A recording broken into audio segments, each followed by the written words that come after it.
In March of 1979, at the Hot Springs Livestock Yard on a wooden split-rail terrace above the French Broad River in Madison County, North Carolina, a 64-year-old widow named Bessie Plemmons paid $90 in cash for a 16-hand gray mule mare that nobody else in the valley had been willing to bid on.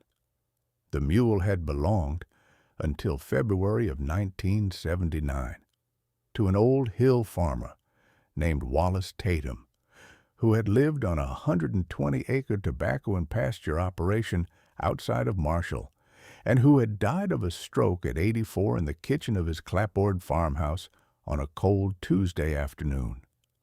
Wallace Tatum's heirs were two grandsons in Knoxville and a niece in Asheville, all of whom had decided within a week of the funeral that they did not want a mule.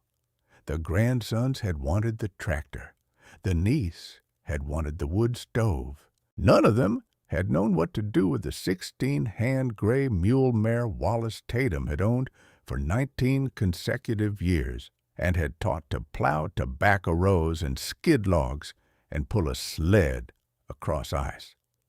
The estate auctioneer, a man named Ed Norris, who ran the Hot Springs Livestock Yard, had listed the mule on the dispersal sale for the third Saturday of March, 1979. The opening bid had been $30. There had been no second bidder until Bessie Plemmons, who had been standing at the back of the auction barn in a brown duck canvas barn coat with the collar turned up against the spring wind off the French Broad, had raised a single gnarled hand. Ed Norris had called for 90. Nobody else had moved. Ed Norris had banged the gavel. The mule was hers. The auction barn had gone quiet for the count of 3 seconds after the gavel fell. Then the men along the back rail had begun to laugh. The laugh had spread across the auction floor in a wave from the back to the front. Ed Norris had stood at the podium with the gavel still in his hand and had watched the wave go through the room and had not laughed himself, because Ed Norris had known Caleb Plemmons in the 1940s and had known what a mule could do on a Madison County hillside when the man behind the lines knew what he was doing. Ed Norris had handed Bessie the bill of sale at the back of the office without saying a word. He had nodded at her. She had nodded back. She had walked the mule out of the auction barn through the side gate and had loaded her into the back of a borrowed 2-horse trailer hitched to her 1968 Chevrolet C 20-grain truck, and had driven the mule the 11 miles back to the Plemmons' home place in third gear, with the trailer creaking behind her and the cold spring wind off the French Broad coming through the open driver's side window. Bessie Plemmons paid in cash in a folded brown paper envelope she had been keeping in a tin box on the kitchen shelf since the autumn of 1972, when her husband Carlin Plemmons had been buried. The men at the Marshall Cafe laughed for an hour and 10 minutes when they heard. They were still laughing 6 months later, on the cold morning of November 14th, 1979, when the Iranian oil shock had pushed the wholesale price of diesel fuel in western North Carolina from 86 cents a gallon in May to $1.42 by the second week of November, and every tractor-dependent operation in the French Broad Valley was looking at fuel costs that had doubled in 6 months. They were still laughing in the third week of January 1980, after a 40-hour ice storm sheathed every hardwood limb in Madison County in an inch of clear ice and dropped enough power lines across enough switchback dirt roads to take every tractor in the valley off the ground for 2 weeks. They stopped laughing on the morning of January 22, 1980, when Bart Buckner, the 32-year-old son of Conroy Buckner, who farmed the section across the ridge from the Plemmons place, drove a 1976 Ford F-150 down the half-frozen switchback road from his father's farmhouse to the Plemmons gate at first light and asked the Plemmons widow if he could lease the mule for a week to haul firewood for his father's wood stove because the diesel for the Buckner generator had run out at 4 a.m. and the propane delivery truck could not get up the ridge. By the spring of 1979, the agricultural orthodoxy of the Blue Ridge Mountains of western North Carolina had reached the cleanest expression of its 100-year arc. The orthodoxy was simple. Tractors were the future, mules were the past. Every farm in Madison County larger than 15 acres ran on diesel by 1965. Every Madison County farm operating in 1979 had been built around a Ford 8N or a Massey Ferguson 35 or a John Deere 4020 or some equivalent four-cylinder tractor that could pull a one-bottom plow up the steep tobacco terraces, that could rake hay on the sloping pastures, that could skid logs out of the hardwood draws, that could pull a sled across snow when the road was too rough for a truck. The mule, by 1979, had become a hobby animal. The mule was what an Appalachian farmer kept for the county fair and the parade. The mule was not what a serious farmer used to make a living on a Madison County hillside. The county extension agent in 1979, a man named Earl Buckner, who happened to be Conroy Buckner's older brother and who had served in the same office for 22 years, said it openly to anyone who would listen. He said it standing at the front of the Madison County Cattlemen's Association meeting. He said it sitting at the counter of the Marshall Cafe at 7 in the morning. He said, "A mule is a sentimental animal in 1979. A mule does not pay the property taxes. The Plemmons widow has bought a parade animal. Nobody should mistake the gesture for a farming decision." It was not a controversial position. It was the professional consensus of the North Carolina Cooperative Extension Service, of the Madison County Soil and Water Conservation District, of every farm equipment dealer between Asheville and Johnson City. It was a consensus that mules in 1979 were obsolete livestock kept by old hill farmers as a matter of habit and by hobbyists as a matter of nostalgia. It was the consensus that Bessie Plemmons was throwing away $90 on an animal that would cost her $200 a year in feed and that would not pay back a single hour of the cost. Bessie Plemmons had been raised on a different consensus. Her grandfather, Caleb Plemmons, had farmed the same 60-acre Blue Ridge mountainside Bessie now owned with 2 mules and a single horse from 1898 until 1947, when he had finally sold the team and bought a war-surplus Ford 8N tractor. Caleb Plemmons had taught his granddaughter Bessie, between Bessie's 7th birthday in 1922 and her 17th in 1932, every part of the mule and tobacco operation.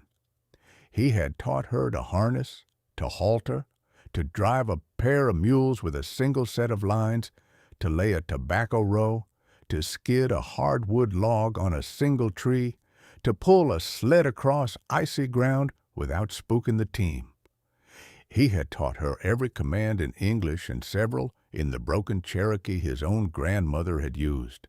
He had told Bessie the spring she turned 16 in 1931 that the day was coming when the tractors would put the mules out of work, but that the day would come back around again, sometime in her lifetime, when the tractors would need fuel that could not be bought, and the mules would still eat hay. The lecture had been delivered on the back porch of the Plemmons farmhouse on a humid May evening, with the lightning bugs rising off the lower pasture and the cicadas grinding in the hardwoods up the ridge. Caleb Plemmons had been 71 years old. He had been chewing a stem of orchard grass. He had said, "Granddaughter, every farmer in this valley is going to throw out his harness in the next 20 years and put a tractor in the barn. Every one of them is going to think the harness was the past and the tractor was the future. Every one of them is going to be right for as long as the diesel keeps coming. The diesel will not always come. The diesel comes from a place that is not in our control. There will be a year when the diesel does not come or comes at twice the price. And that year the harness is going to be worth more than the tractor. Most of these men will be dead before that year comes around. You will not be. When that year comes, granddaughter, the people who kept their harness will eat. The people who threw out their harness will go ask the people who kept theirs. You will be the woman they ask." Bessie Plemmons had been 16 years old in May of 1931. She had remembered the words. She had remembered them on the night Carlin Plemmons had been buried in October of 1972. She had remembered them on the night the Massey Ferguson 35's hydraulic pump had failed in October of 1978. She had remembered them on the morning of the third Saturday of March, 1979, when she had pulled the folded brown paper envelope out of the tin box on the kitchen shelf and counted the $90 onto the kitchen table at 5:30 in the morning before driving to Hot Springs. Caleb Plemmons had died in 1956. The Ford 8N he had bought in 1947 had been sold by Bessie's husband Carlin in 1968 and replaced with a Massey Ferguson 35 that had been the workhorse of the Plemmons' 60 acres until the autumn of 1972, when Carlin had died of a heart attack at 58 on the seat of that same Massey Ferguson while plowing the tobacco beds for the next season. Bessie Plemmons had been 57 in October of 1972. As she had been 57 and 3 months when her brother-in-law, Conroy Buckner, had begun stopping by on Sunday afternoons. She had been 58 when her 2 sons had each told her, on separate occasions, that she was free to do whatever she wanted with the home place. She had been 64 in March of 1979 when she walked into the Hot Springs Livestock Yard with the folded brown paper envelope. She had been farming the 60 acres alone with the Massey Ferguson 35 and a part-time hired man named Dewey Roberts since the autumn of 1972. The Massey Ferguson had needed $3,000 in repairs in the autumn of 1978, a clutch, a hydraulic pump, and a head gasket. Bessie Plemmons had paid for the head gasket and the clutch. She had not paid for the hydraulic pump. She had been thinking all winter about a different way to run the operation. She had been thinking about her grandfather.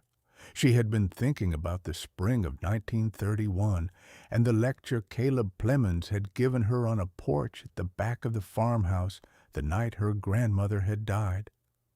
She had been thinking about what would happen when the tractor needed its next round of repairs and there was no more money in the tin box on the kitchen shelf.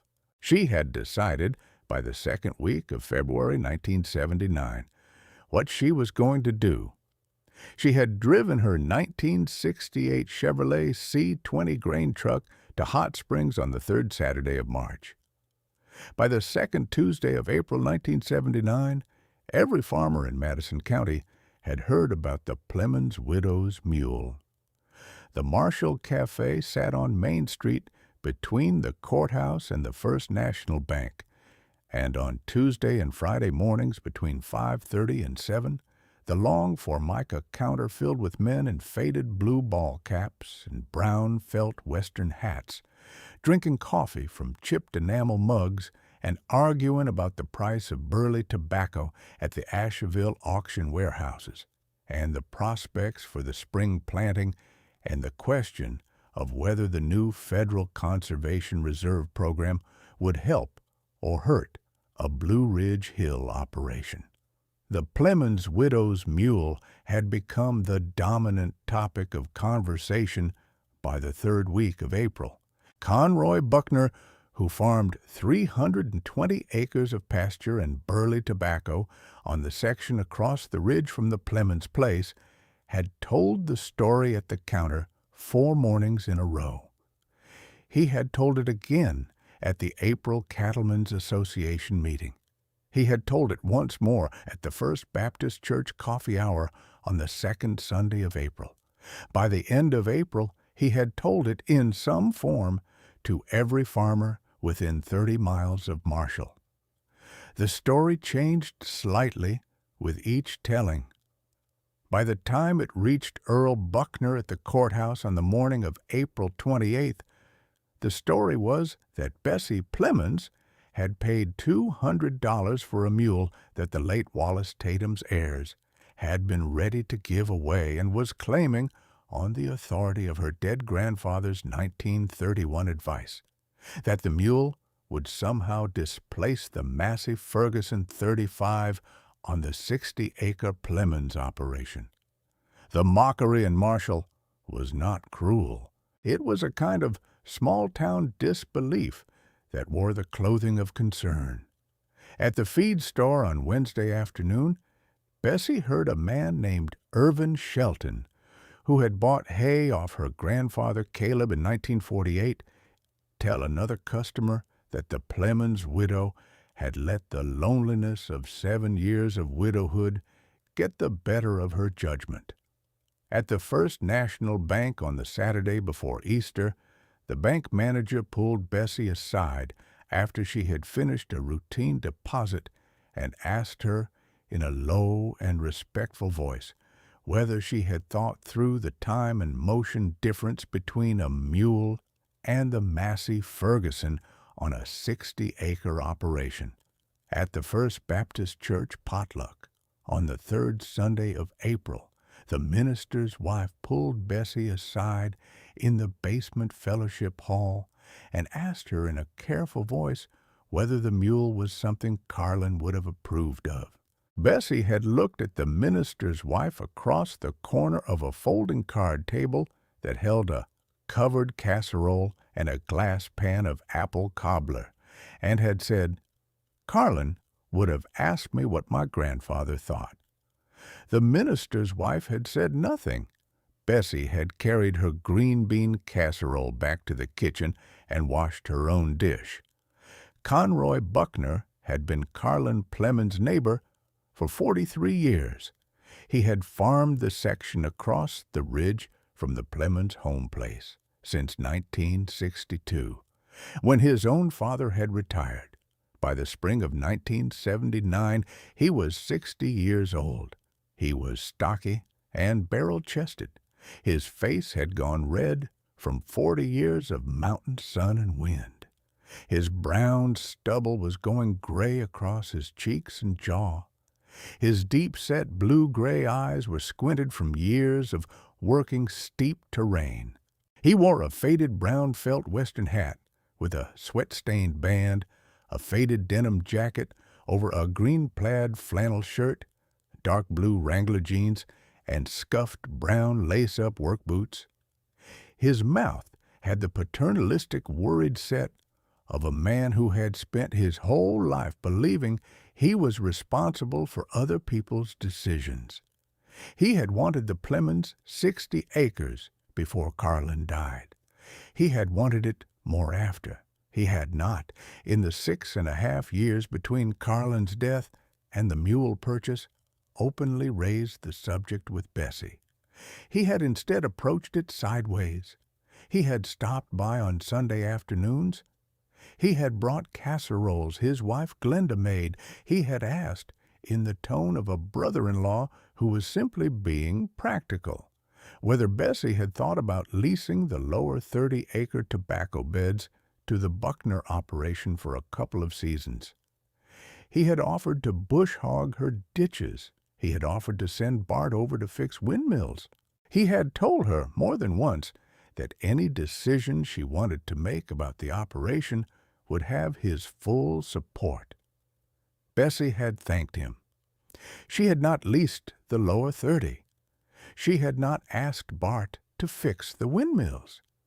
She had bush-hogged her own ditches with the Massey Ferguson 35 every spring until the hydraulic pump had failed in October of 1978. The Mule changed the conversation. Conroy heard about her from his hired man, Dewey Roberts, who had been at the Hot Springs Livestock Yard on the third Saturday of March and had watched Bessie raise her gnarled hand at $90. Dewey had told Conroy at the gas station on the Monday morning. Conroy had not believed him. Conroy had driven past the Plemmons place himself on the Tuesday afternoon and had seen the 16-hand gray mule mare grazing in the home place pasture above the tobacco terraces. Conroy had driven home to his wife Glenda at 6 in the evening and had sat at the kitchen table with his hat off and his elbows on the oilcloth and had said, "Glenda, my brother's wife has lost her mind." Glenda Buckner had set down a coffee pot and had said, "Conroy, you do not call her your brother's wife in front of me ever again. She is Carlin's widow, and she is your goddaughter's grandmother, and she is 64 years old, and she has buried a husband and a grandfather and a mother and a father and most of her generation. You will go over there tomorrow, and you will ask her what she has done, and you will listen to the answer." Conroy Buckner had gone over the next morning. Bessie was standing in the home place pasture with a coiled lariat over her right shoulder and a brown leather work harness in her left hand when she heard Conroy Buckner's truck pull up to the gate. She did not turn around. She finished the buckle she was working on. She walked to the fence rail. She set the harness on the rail. She walked across the dirt yard to the gate. "Conroy, Bessie, you want coffee?" No. She had expected the question. She had expected the visit, although not on this particular Wednesday. She crossed her gnarled arms. She waited. "Dewey told me yesterday," Conroy said. "I came over today. I drove past the home place yesterday and I saw the mule in your pasture. I came home and I asked Glenda to set me straight. Glenda told me to come ask you. Bessie, what in God's name have you done? I bought a 16-hand gray mule mare at Hot Springs for $90. The mule is 19 years old. She belonged to Wallace Tatum until February. She knows commands in English. She has plowed tobacco rows for 19 years. She has skidded logs. She has pulled a sled. She has done everything a mule does on a Madison County hillside. I am going to use her. I am not going to repair the Massey Ferguson. I am going to sell the Massey Ferguson for parts at the Marshall Implement Co-op next month. I am going to run the operation on the mule for the next 5 years until I die or until the mule dies, whichever comes first.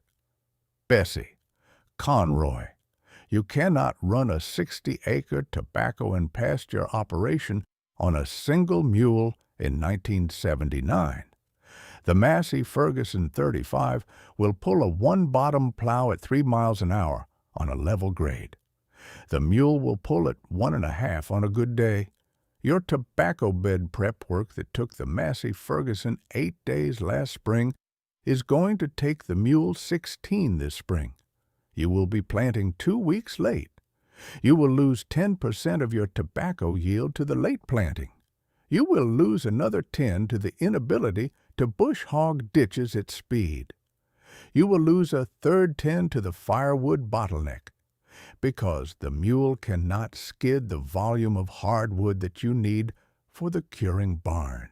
By the autumn of 1979, Bessie, you are going to be running a 30% down tobacco harvest with a 64-year-old back.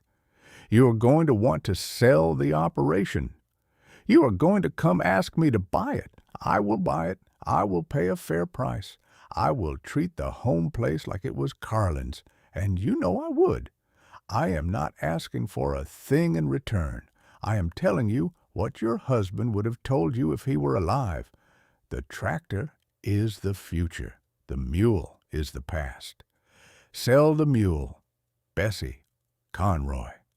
My grandfather Caleb said in 1931 that the day would come when the tractors would need fuel that could not be bought and the mules would still eat hay. The day is closer than you think. The Iranian government is going to fall before this year is out. The price of diesel is going to double before next spring. Your 320-acre tractor operation is going to be looking at a fuel bill that doubles. My 60-acre mule operation is going to be looking at a hay bill that does not move. I am not going to argue this with you. I am going to harness the mule. You can come watch in November when the diesel prices double. Conroy Buckner took his hat off, then put it back on, then took it off again. He looked across the home place pasture at the gray mule mare grazing peacefully near the lower fence line. He looked back at Bessie. He said, "Bessie, I cannot stop you. I cannot help you. I am going home. I will watch what happens." He drove home. The diesel prices doubled in November. The ice storm came in January. Conroy Buckner came over in the third week of January 1980 with his hat in his hand. If you have ever bought a tool everybody told you was obsolete, if you have ever heard your grandfather's voice in a porch lecture from 1931 and decided to listen to him over every county extension agent and every banker and every neighbor in your county, this story is for you. Stay with us. There is one of these stories in every county in America, and the one we are telling you today comes from Madison County, North Carolina, in the winter of 1979 and 1980, 6 months after Bessie Plemmons paid $90 for a 16-hand gray mule mare at the Hot Springs Livestock Yard. The summer of 1979 was the first quiet season. Bessie Plemmons spent the months of April and May fitting the mule into the Plemmons' 60-acre operation. She rebuilt the brown leather work harness that had come with the mule in the auction lot. She replaced 4 cracked brass buckles. She oiled the leather. She mended the breeching. She rebuilt a single tree from a piece of seasoned hickory she had cut from her own ridge in 1976. She walked the mule through the lower tobacco terraces every morning at 5 a.m. for 2 weeks to let the animal relearn the contour of a working hillside. She drove the mule with a single set of lines in the May plowing. She laid the tobacco rows at her grandfather's documented pace of 1.5 miles an hour. The tobacco bed prep took 14 days against the Massey Ferguson's 8 in 1978. The June planting was, Bessie estimated by mid-May, about 10 days behind schedule. She had expected the delay. She had budgeted for it. The 1979 tobacco crop went into the curing barn in late September at a yield of 1,900 pounds per acre against a Madison County average of 2,100. The yield gap was just under 10%, exactly as Conroy Buckner had predicted. The cash sale at the Asheville Burley Tobacco Auction in November 1979 came in at $1.72 per pound, about average for Madison County that year. The total sale was, after allotment fees and commission, approximately $65,000 on the lower 30 acres. After fuel and feed costs, the net was $48,000. The Plemmons' fuel and feed cost on the lower 30 was, in the autumn of 1979, $640 in hay and oats for the Mule. The same field, run on the Massey Ferguson 35 with a full repair allocation, would have cost approximately $3,400 in diesel, oil, repair, and amortization. The Mule was, by the autumn of 1979, already running the lower 30 at about a tenth the input cost of the tractor. The yield gap was awash against the cost gap on the second decimal. Conroy Buckner did not, in October of 1979, attribute any of this to the Mule. He attributed it to lower-priced labor inputs because Bessie was working alone and not paying Dewey Roberts a full day's wage. He had decided the Mule was a wash on paper, but a long-term loser because the Mule could not scale. He had decided to wait until the autumn of 1980 to revisit the conversation. The diesel shock changed everything. The Iranian Revolution had begun in January of 1979. The Shah had fled in mid-January. The new revolutionary government had taken over the Iranian oil ministry by February. Iranian crude oil exports had dropped from 6 million barrels a day in October 1978 to 1 million in March 1979. The OPEC cartel had raised the per-barrel price from $13 in January to $34 by the end of November. The wholesale price of diesel fuel at the Marshall Co-op had been 86 cents a gallon on May 1st, 1979. It was $1.28 by August. It was $1.42 by November 14th. By the week of Thanksgiving, every tractor-dependent farm operator in Madison County was looking at a fuel bill that had doubled in 6 months. The Buckner 320-acre operation, which had budgeted $9,000 in 1979 diesel against the 1978 baseline, came in at $16,400. The Buckner operation had not factored a $15,000 repair invoice on the John Deere 402 in October.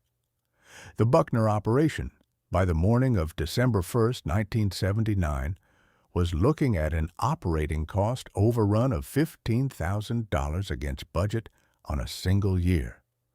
Conroy Buckner had taken out a $4,000 emergency operating loan from the First National Bank on November 28th.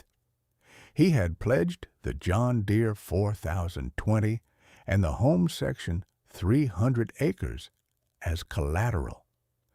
He had told his wife Glenda that the loan was a one-time emergency. He had not told her that the bank manager had quietly told him during the loan approval interview that the bank's appraisal department had reduced the assessed value of the home section land by 14% against the 1978 baseline because the regional agricultural land market had begun to soften in late October. He had not told her that the bank's collateral coverage ratio on the operating note was now at 1.03 against a covenant minimum of 1.20. He had not told her because he had not himself fully understood that the bank was preparing to call the operating note in the spring of 1980 if the diesel price did not come back down. He had been told by the bank manager on December 11th that no further operating loans would be available without additional collateral. He had told his hired man, Dewey Roberts, on December 14th that the spring 1980 Burley tobacco planting would have to be reduced by 40% to conserve diesel. He had told Bart on December 18th that the family operation might not survive a second season of the current diesel prices. Bart Buckner had been 31.5 years old in December of 1979. He had heard his father's December 18th admission at the kitchen table on a Tuesday evening. He had not slept that night. He had thought that night about whether he should drive over to his Aunt Bessie's place at first light on Wednesday morning and ask her about the mule. He had decided not to. He had decided to wait. He had waited until the morning of January 22nd, 1980, after the storm had taken the roads, after the propane tank had run dry, after the wood box had emptied. He had driven over then. Then the ice storm came. The storm system entered western North Carolina on the morning of January 17th, 1980. A frontal boundary stalled across the Blue Ridge for 40 consecutive hours. Freezing rain fell at approximately 1/10 of an inch an hour for the first 24 hours and at 1/5 of an inch an hour for the next 16. By the morning of January 19th, every hardwood limb in Madison County was sheathed in clear ice an inch thick. By the morning of January 20th, the limbs had begun to break. By the morning of January 21st, every section road in the county was blocked by either fallen limbs or downed power lines or 4-foot snowdrifts that had piled up in the storm's tail end. The Madison County Electric Cooperative had 3,400 customers without power on the morning of January 22nd. The propane delivery trucks could not get up the switchback ridge roads. The diesel delivery trucks could not get up the switchback ridge roads. The Madison County Sheriff's Office, on the morning of January 22nd, declared the entire upper French Broad Valley closed to vehicular traffic. The mule kept working. Bessie Plemmons had foreseen the storm by 60 hours. She had checked the National Weather Service forecast at the Marshall Cafe on the morning of January 15th. She had known a 40-hour freezing rain event in the Blue Ridge would put every tractor in Madison County on the ground. She had spent the 72 hours before the storm hit hauling firewood with the mule, stacking it inside the curing barn, filling her own kitchen wood box and her 2 sons' wood boxes and her brother-in-law Conroy's wood box and 3 of her neighbors' wood boxes, including the Shelton place a mile up the ridge. She had worked from 4:30 a.m. to 9:30 p.m. for 3 consecutive days. The mule had pulled 12 loads of split hardwood off the upper draw on the first day, 14 on the second day, and 11 on the third. Each load had been about a quarter cord. Total deliveries across the 3 days had been 138 loads of firewood across 11 properties. Bessie had worked the mule in 2-hour cycles with 30-minute rests in between. She had fed the mule a measured ration of crimped oats and Timothy hay between each cycle. She had checked the harness fit at every load. She had hand-greased the single tree pivot every 6 hours. She had not delegated any of this work. She had told Dewey Roberts, when he had offered to help on the second day, that she preferred to handle the haul herself because the mule did not work as well for any hand other than hers, and because the windows were narrowing. By the evening of January 16th, when the lead edge of the freezing rain had begun to fall on the upper ridges of Madison County, Bessie Plemmons had 11 Madison County families pre-supplied with at least 2 cords of split hardwood at their kitchen wood boxes. She had not been paid for any of it. She had not asked to be paid. She had told the Shelton family, when Bessie had backed the sled up to their woodbox stoop on the afternoon of January 15th, that the firewood was on the house. She had told her own brother-in-law, Conroy Buckner, when she had backed the sled up to the Buckner stoop on the afternoon of January 14th, that the firewood was on the house. She had said the same thing at every stop. She had stacked enough firewood before the storm hit to keep 11 Madison County families warm for 2 weeks. She had also hauled 3 loads of hay from her own barn to the Buckner pasture and 1 load to the Shelton pasture. When the storm hit on the morning of January 17th, every farm Bessie had pre-supplied was insulated against the worst of it. Every farm she had not pre-supplied was, by the morning of January 22nd, in a different kind of crisis.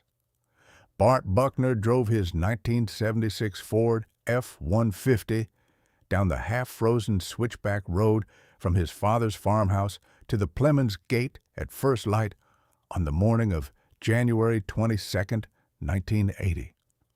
He arrived at 7:30. He sat in the cab with the window rolled down. Bessie was already in the pasture in a pair of brown duck canvas barn coats over her bib overalls and a faded floral kerchief tied tight under her bun. The mule was standing harnessed in the corral. Bessie had hitched the mule to a 1-horse log sled that morning at 6. She saw him at the gate.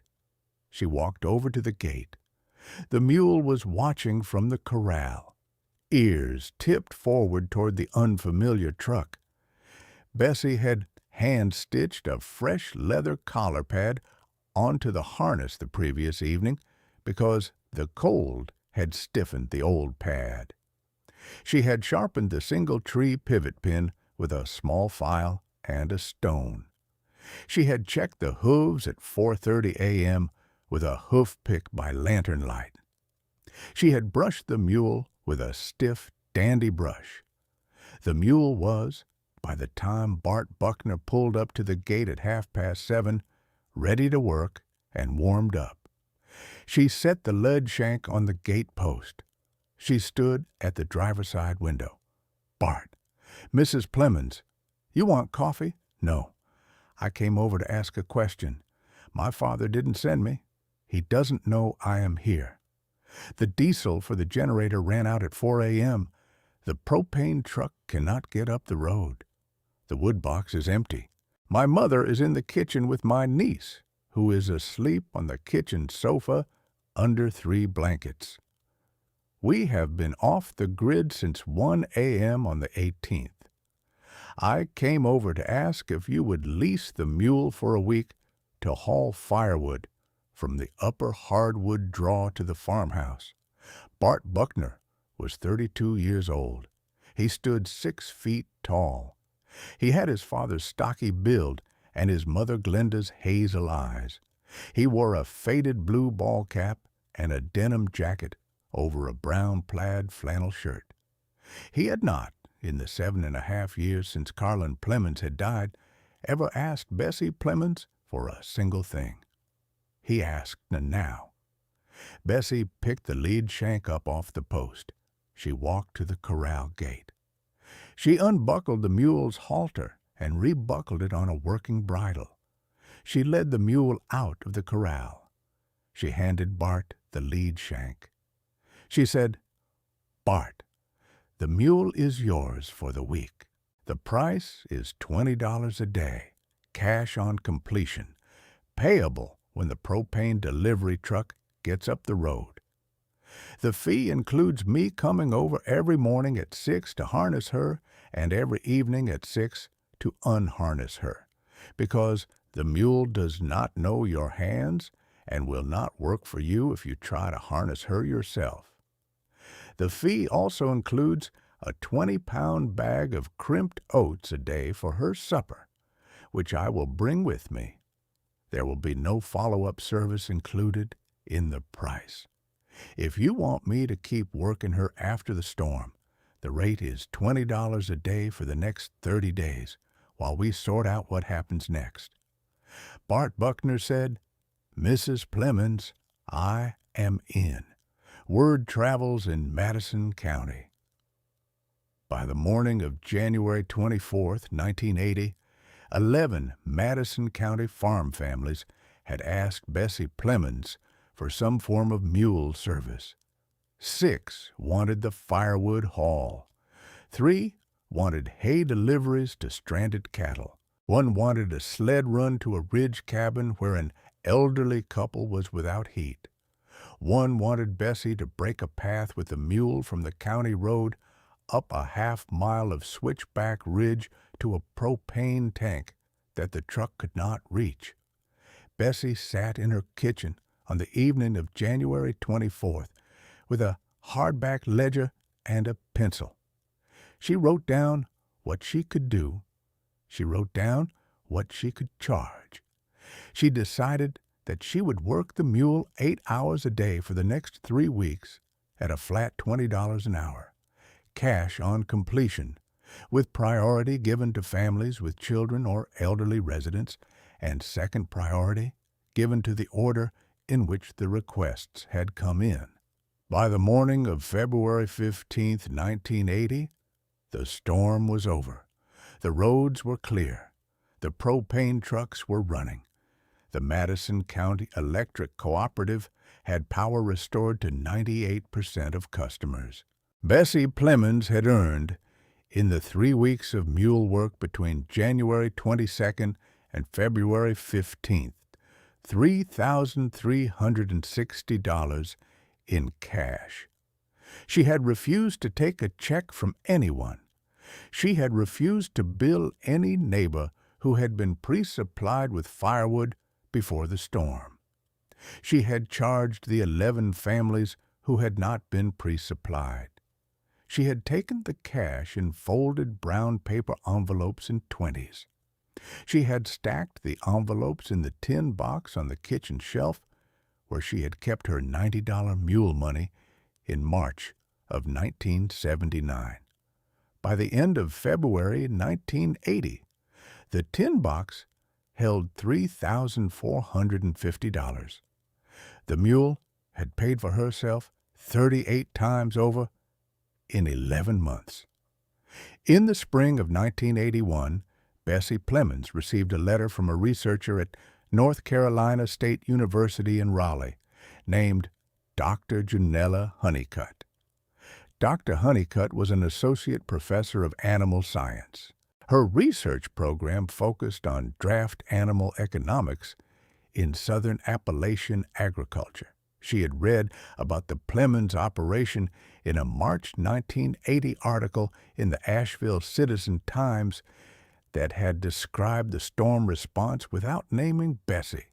Dr. Honeycutt had written Bessie a letter on April 2, 1981, on university letterhead, asking whether Bessie would consent to a multi-year research collaboration in which Dr. Honeycutt would document the time and motion economics of single mule farming on a Blue Ridge hillside operation.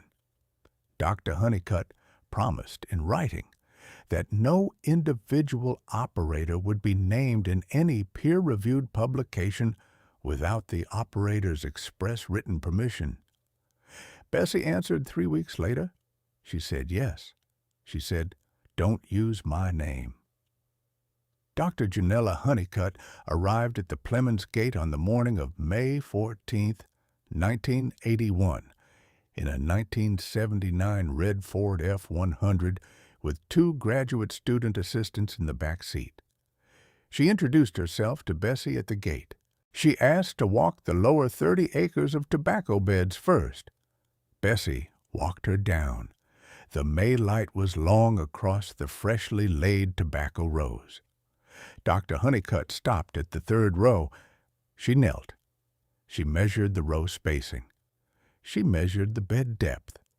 She turned to Bessie and she said, Mrs. Plemmons, this raw layout is 40% more uniform than any tractor-laid tobacco bed I have measured in 11 years of fieldwork.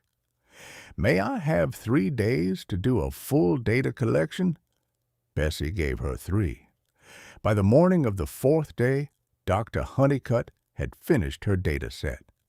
She sat at the kitchen table with Bessie. She'd said, "Mrs. Plemmons, the per-acre input cost on your 60 acres is, on a 5-year average basis, 38% of the Madison County tractor operation baseline. The yield gap is 9.1% against the same baseline. The net per-acre return is 2.5 times the county average. I am going to publish this. I will not name you. I will refer to your operation as a private cooperator.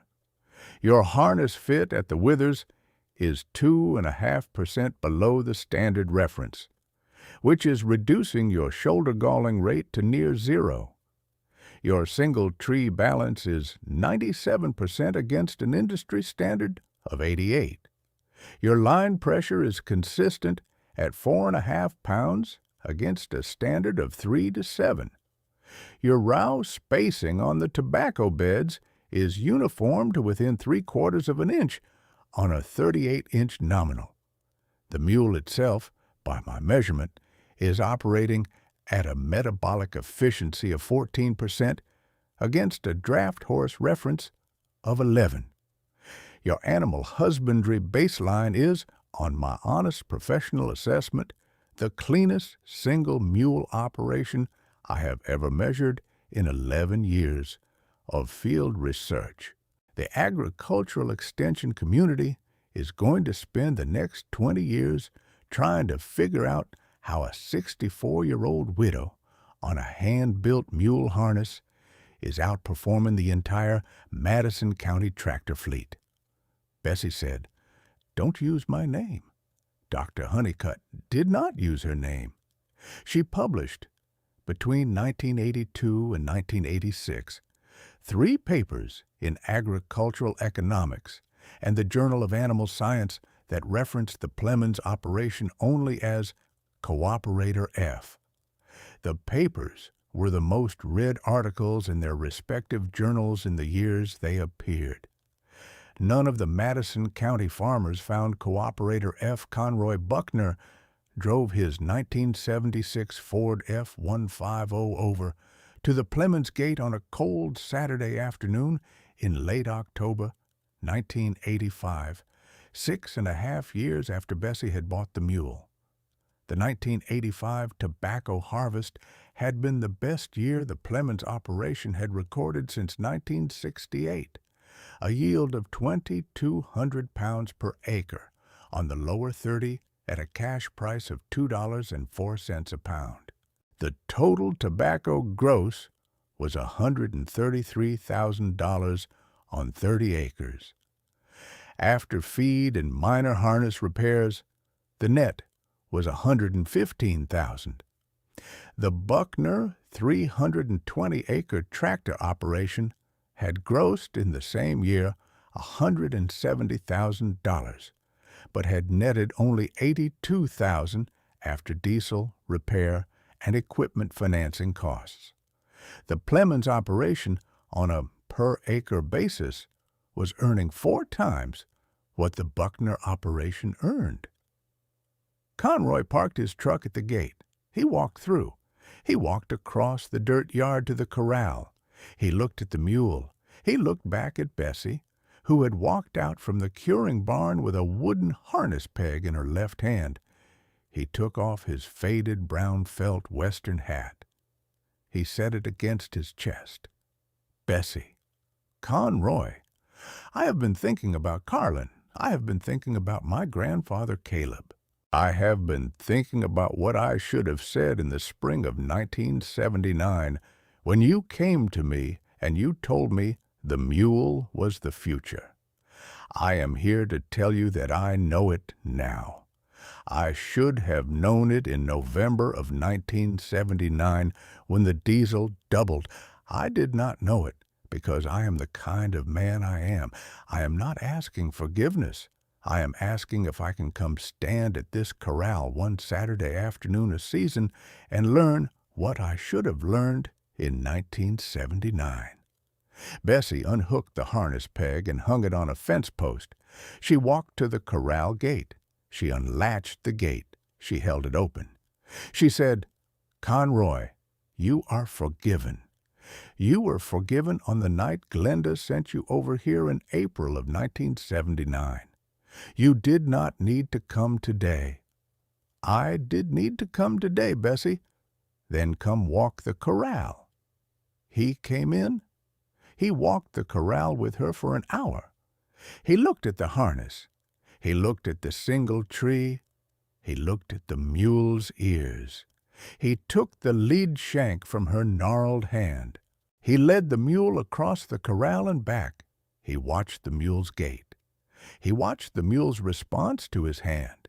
He watched the mule's response to her voice. He gave the lead shank back. He drove home at dusk. The next Saturday, he came back. The Saturday after that, he came back.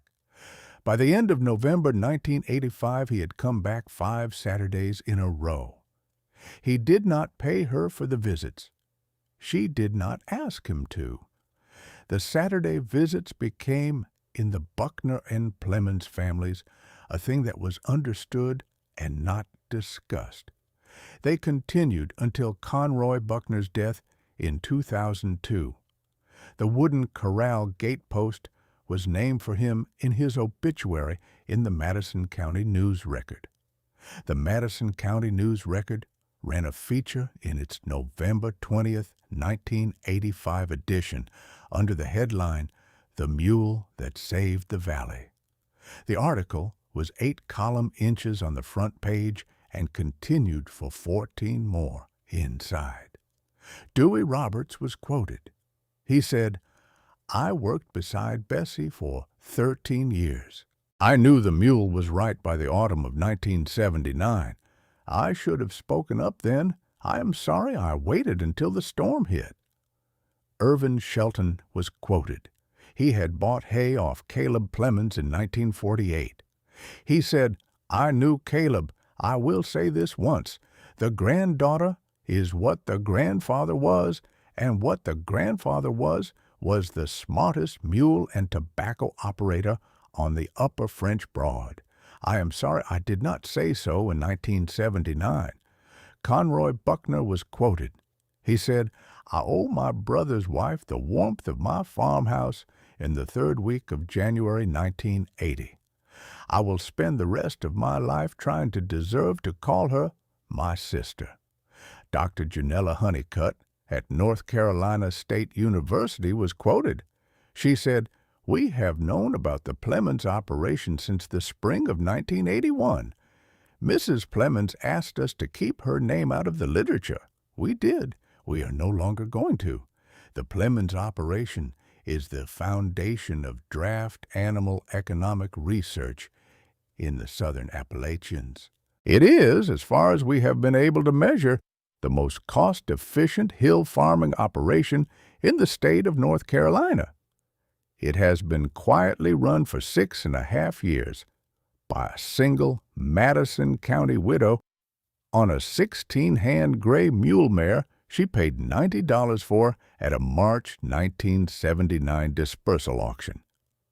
The article noted in its final paragraph that the Plemmons operation had been the only farm in the upper French Broad Valley still functional in the 3rd week of January 1980, that the operation had earned $3,360 in cash mule service revenue during the storm response between January 22nd and February 15th, and that the 11 Madison County farm families who had hired the mule during the storm had been the seed of a continuing draft animal cooperative that, by the autumn of 1985, had brought 12 more working mules into operation across Madison and Yancey counties.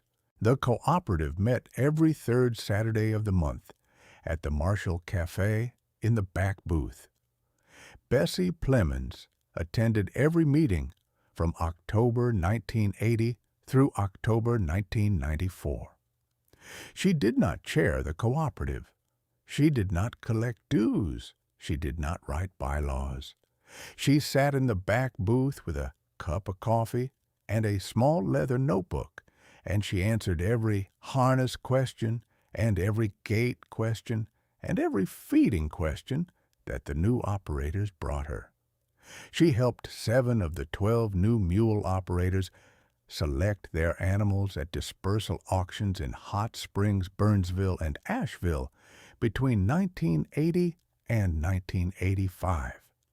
She refused to take any commission on those purchases. She refused to take any consulting fee from the new operators. She told them, when they offered, that her grandfather Caleb had not charged the men who came to him in 1931 to ask about harness fit, and that she would not charge the men who came to her in 1982 to ask about the same thing. She said, "This is what neighbors do." She said it the same way every time.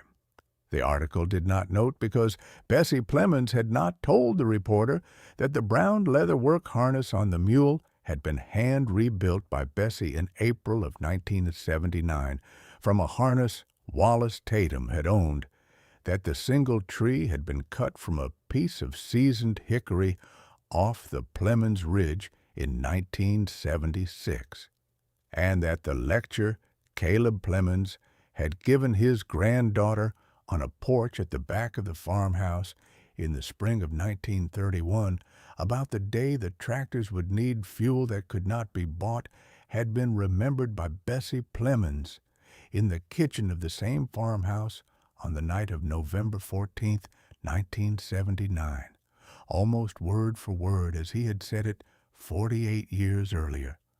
$90, a 16-hand gray mule mare, a hill farmer's granddaughter. The mule nobody wanted in the hands of the woman nobody understood, until they saw what a single working animal could do in the worst winter the upper French Broad had seen in 40 years. She farmed the home place for 15 more years. She ran the mule until 1994, when the mule died at 34 of natural causes in the home place pasture.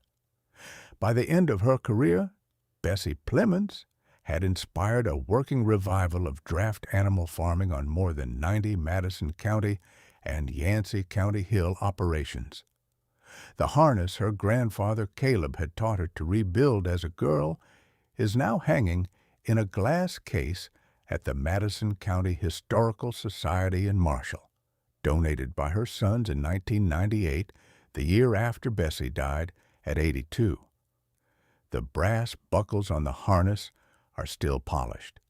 The leather is still oiled. A small hand-lettered card beneath the case lists, in chronological order, the 11 Madison County families Bessie pre-supplied with firewood in the 72 hours before the January 1980 ice storm. The card has been replaced 4 times since 1998 because the lamination has yellowed. The names on the card have not changed. Bessie Plemmons did not explain why she chose the mule, not because the why was hidden. The why had been sitting in a porch lecture from her grandfather Caleb in the spring of 1931, waiting for a granddaughter who would walk into the Hot Springs Livestock Yard on the 3rd Saturday of March 1979 with a folded brown paper envelope and a steady, gnarled hand. If you have ever bought a tool everybody told you was obsolete, leave a comment below telling us what it was. And if this story stayed with you, subscribe and ring the bell. There is one of these stories in every county in America. We are working through them, one harvest at a time.